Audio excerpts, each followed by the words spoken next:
Hello and welcome to the Weekend Investing Daily Bite of 5th of June. So the election is behind us. The government is going to stake a claim in continuation. 8th June is what the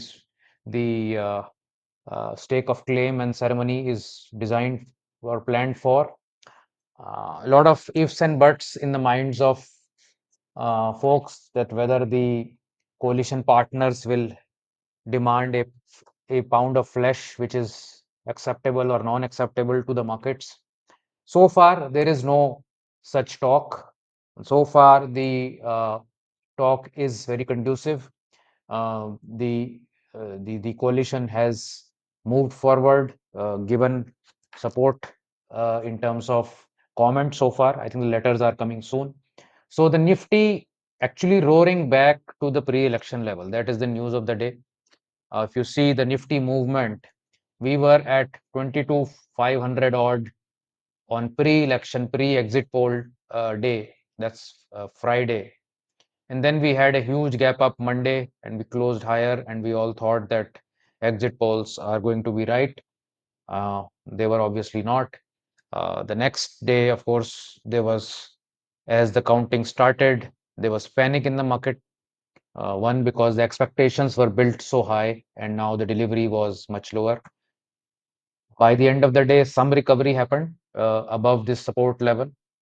And today, after I would say, a shaky first hour, market continued to build it up and virtually closed, in fact, closed slightly higher than the pre-election level. So from a index point of view, if somebody had, been sleeping for these 2 days, they would not notice any change from an index point of view. Nifty is where it was 2 days back, and where it was 2 days back, it was also there 2 months back. And we haven't really done much from the start of the year. We were at 21,800 or near about at the start of the year. We are at 22,600. So virtually we've stagnated in this last 5+ months on the Nifty, which, while it is not so great news, uh, but it also means that in the last 5 months we have consolidated at this level. So consolidation at a high level means that over a 5 month period, the market is accepting this level to be fair.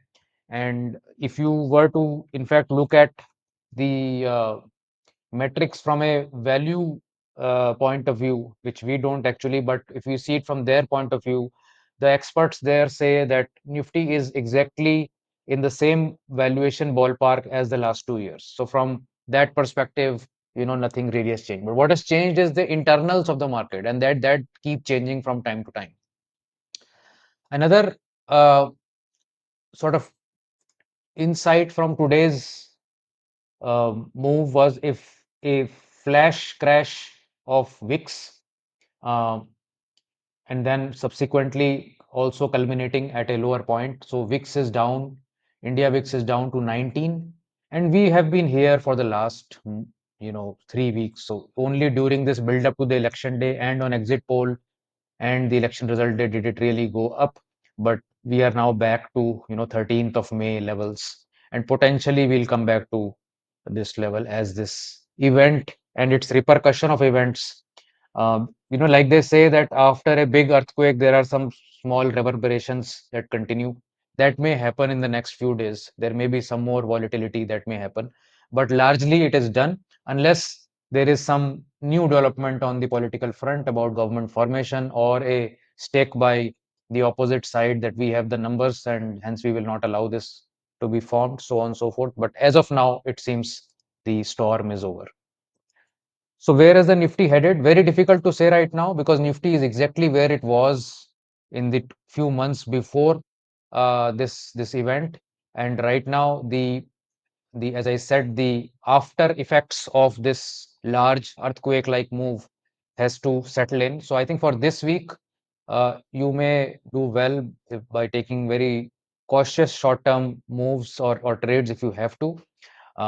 There is still, considerable sort of volatility that can happen. We may go and retest this again, or we may break out from here. If we do break out above 22,700, that would substantially be confirming that the short-term down move is over. Uh, this is Uh, Same for all benchmarks, I would say. Nifty has recovered back to pre-election levels, but Nifty Next 50, which had fallen even sharper, has come back. Not yet there at previous two election results, but not too bad either in terms of the uh, recovery.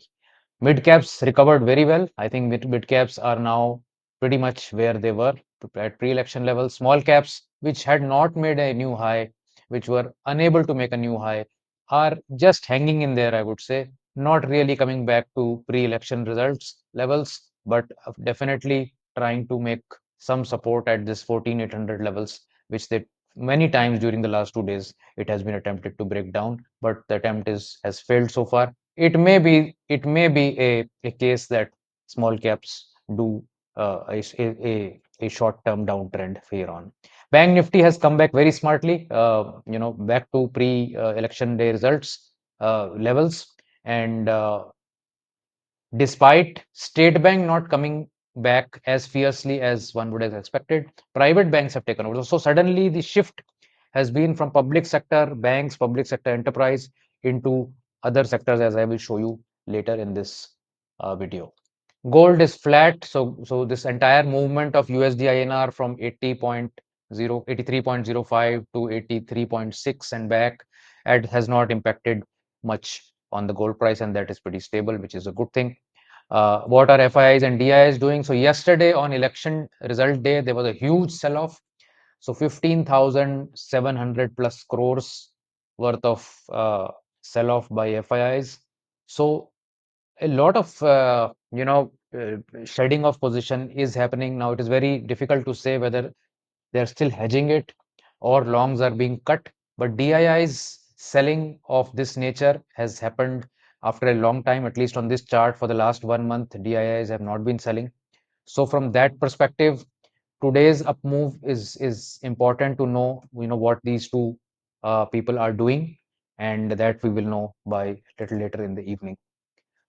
Heat maps very much green. One must keep the context alive that they were stark red yesterday, so a bounce will also look very green.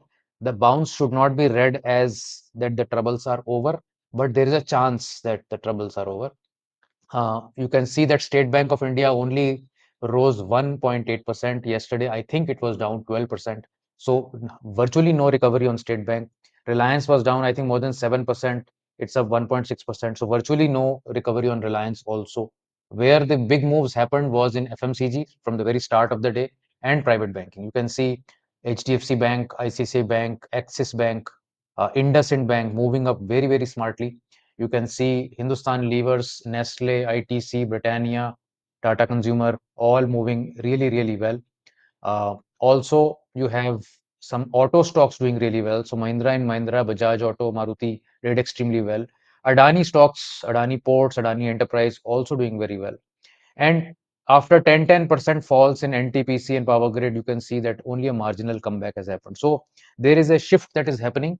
The public sector units are not coming back as smartly as many other units. In fact, the retail trade, DMart, Trent, consumption stocks like Pidilite, Berger Paints, they rose very, very smartly.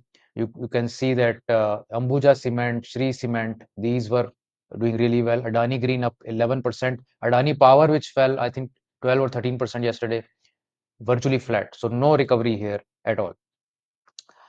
Siemens, ABB, Motherson, Bosch, all doing extremely well.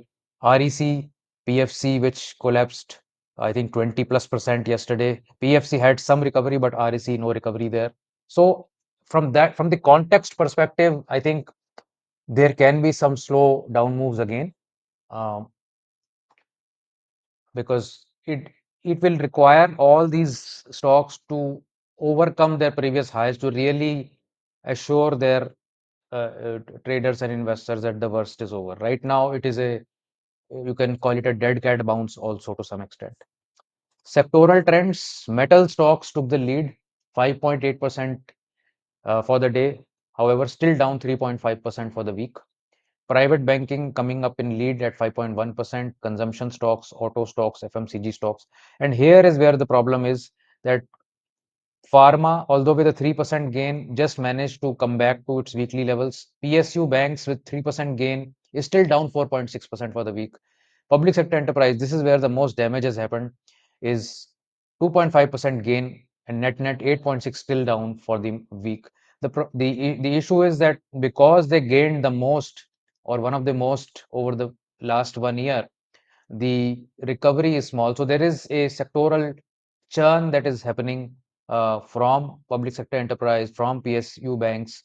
Maybe the idea that market men have is that because it is slightly weaker government, they may not be able to push through a lot of such reforms so easily, and that is why the recovery is muted there.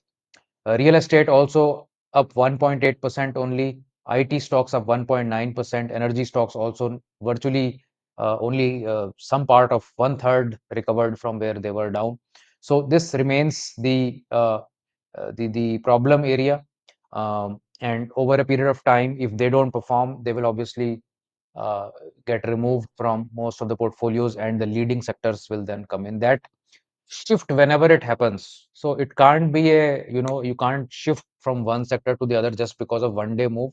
But over a period of time, as the performance of different sectors is weighed against each other, that's how the strategies will pick different sectors and move into the stronger ones. FMCG, you can see 2 days sharp move. Yesterday at bottom, it was at 53,000, and today it's touching even 59, 58 and a half thousand. So almost a 15% kind of a move in just 1.5, 2 sessions. So FMCG is definitely, it has made some kind of a medium term bottom at this level. So anytime I think FMCG dips towards this level could be a opportunity to trade on FMCG stocks. Metal index also coming back very, very smartly. You can see that it is hardly now 5% below its all-time high, and very, very smart recovery on a day on a 2 day basis. Nifty Auto Index was the surprise for me. I was not expecting this kind of a move. Yesterday, it had come to a low of 22,000.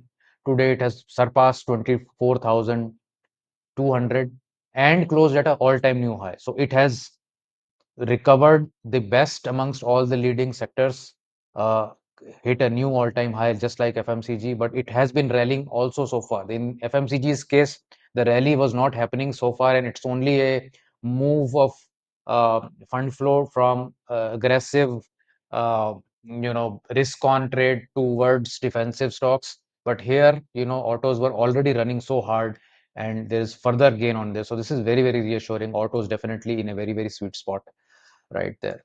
Other charts, you can see Heritage Food is one stock that was catching my eye. This is supposedly linked to the uh, Chandrababu Naidu group, and this hit an upper circuit. People are expecting great things to happen for his um, uh, domain and domicile. Companies that are closer to him, or at least perceived to be closer to him, will of course benefit, and that's what we saw in Heritage Foods. Aditya Birla Fashion also saw a great recovery yesterday, down to 250, today at 305, hitting a new all-time high close. So stocks which are hitting new all-time high close after 2 days of such volatility means that they have overpowered all resistance that was there to be, and they are the new sort of leadership stocks. And these two are not the ones to really follow, because they are more of mid cap and small cap kinds. But even within the large cap names, you will see that there are stocks. Whichever stock now starts to go above the exit poll day high, you can rest assured that it is a relatively very strong stock versus others, and that should be the takeaway from these market moves for you. So thank you so much for watching the Daily Bite, and I'll catch you in the next one. Please do like and share this video, or subscribe to the channel if you would like to get more videos. Thanks. Bye.